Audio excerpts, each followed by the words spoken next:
अगर मैं आप लोगों से कहूँ कि ये दुनिया जो है, जितना भी वर्ल्ड है, वो एग्जिस्ट ही नहीं करता है, और मैं आपसे कहूँ जितना भी आप दिन में देखते हो वो सब सिर्फ एक इल्यूज़न है। और अगर मैं आपसे कहूँ कि इस दुनिया में कोई सॉलिड चीज़ है ही नहीं, सब एक एनर्जी है, सब सॉलिड कुछ भी नहीं है। जी हाँ, आपने बिल्कुल सही सुना। अगर मैं आपसे कहूँ ये दुनिया सब एक एनर्जी है, सिर्फ एक सॉलिड नाम की चीज़ कोई एग्जिस्ट ही नहीं करती है यहाँ पे, तब आप क्या सोचोगे? अभी मैंने जितना भी कुछ आपको बताया, ये एक बहुत ही डीप साइंस है जिसे हम क्वांटम फिजिक्स बोलते हैं। और अब मैं आपको पहले बताता हूँ कि क्वांटम फिजिक्स, क्वांटम मैकेनिक्स जो होती है वो होती क्या चीज़ है।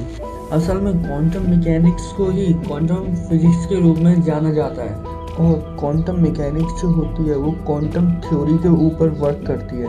अब आप लोग सोच रहे होंगे क्वांटम थ्योरी क्या चीज़ होती है, तो मैं ये भी आपको बता देता हूँ क्वांटम थ्योरी क्या होती है। क्वांटम थ्योरी असल में होती है, क्वांटम थ्योरी के अंदर हम बहुत छोटे लेवल पर जाकर परमाणु और छोटे से छोटा स्मॉल पार्टिकल जो होता है उसके ऊपर हम रिसर्च करते हैं, उसी को क्वांटम थ्योरी कहते हैं, जो कि हमें ब्रह्मांड को जो है वो एटॉमिक लेवल पर समझने में बहुत मदद करती है, और इसी को हम क्वांटम थ्योरी कहते हैं।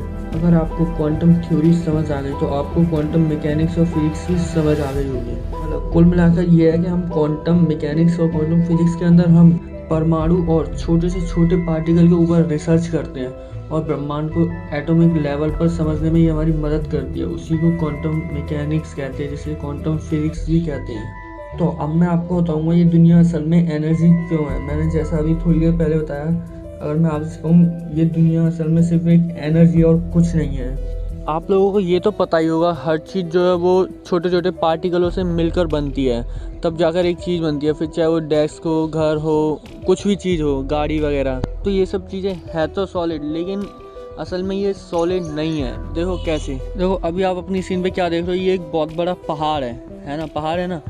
अब आप ये पहाड़ बना किससे? ये पहाड़ जो है वो छोटी छोटी चट्टानों से मिलकर बना है, तब जाकर एक पहाड़ है। और जो उसके अंदर जो छोटी छोटी चट्टान लगी है वो किससे नहीं है, वो छोटे छोटे पत्थर वगैरह को मिलकर बनी है, तब एक बड़ी चट्टान है। और जो वो छोटे पत्थर हैं वो किससे, वो पाउडर से बने हैं, एकदम पाउडर। जब हम पत्थर को तोड़ दें तो एकदम वो पाउडर हो जाएगा, बिल्कुल सबसे ज़्यादा तोड़ देंगे फिर, तो वो पाउडर से मिलके बना है। अब पाउडर जो है वो किस चीज़ से बना है, उसे और जूम करेंगे अगर हम, तो पत्थर जो है जब उसका एकदम पाउडर बन जाएगा बारीक, उसे अगर हम जूम करेंगे तो वो और भी छोटे छोटे पार्टिकलों से बना हुआ होगा, छोटे छोटे और जो छोटे छोटे पार्टिकल हैं वो किससे बने हैं, फिर हमारे और छोटे जो पार्टिकल आते हैं वो बोलता है एटम।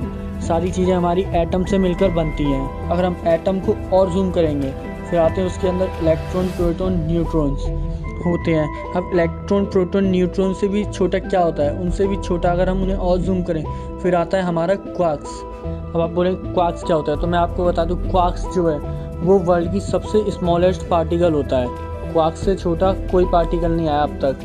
अब क्वार्क जो है वो क्वार्क किस चीज़ से बनता है, वो भी तो किसी न किसी से बना होगा। तो मैं अब आपको बता दूं, क्वार्क जो है वो बनता है एनर्जी से। मतलब आप क्वार्क को जूम करोगे, उसके अंदर देखोगे तो उसके अंदर सिर्फ एनर्जी होगी और कुछ नहीं। यानी कि मतलब कोई भी चीज़ जब बनती है उसकी शुरुआत सिर्फ एक एनर्जी से होती है।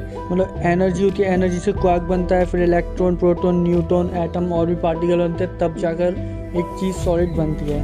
मतलब अब हम कह सकते हैं ये पूरी दुनिया जो है वो सिर्फ एक एनर्जी है और कुछ नहीं है। ये पूरा वर्ल्ड जितना भी यूनिवर्स है वो सिर्फ एक एनर्जी से बना हुआ है। इस फैक्ट को सुनने के बाद तो आपको पता चल ही गया होगा कि सारी चीज़ एनर्जी कैसे है, क्योंकि शुरुआती एनर्जी से हो रही है उसकी।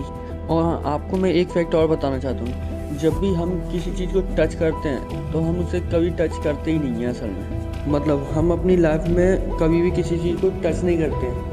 मतलब हम अपनी पूरी लाइफ में कभी भी किसी चीज़ को टच करते ही नहीं हैं। अब आप बोलेंगे कैसे, हम तो दिन भर इतनी सारी चीज़ें टच करते हैं। तो मैं आपको एक एग्जांपल देता हूँ। मान लो आपने अपने दोनों हाथ जोड़ लिए आपस में, जैसे नमस्ते कहते हैं ऐसे जोड़ लिए, तो दूर से देखने पर तो यही लग रहा है कि हाथ दोनों टच हैं, और तुम देखोगे तब भी यही लगेगा हाथ दोनों टच हैं। लेकिन जब आप एटॉमिक लेवल पे देखोगे तब आपको जाकर पता चलेगा कितना ज़्यादा गैप है हम इन दोनों हाथ के बीच में, और हाथ के दोनों के बीच में मौजूद जो फोर्स है वो एक दूसरे हाथ को टच कर रहा है, ना कि हम। और भी ऐसे इंटरेस्टिंग फैक्ट्स जानने के लिए आज ही मेरा YouTube channel Mardar fact subscribe करें और बेल आइकन को दबाना ना भूलें। Thank you for watching.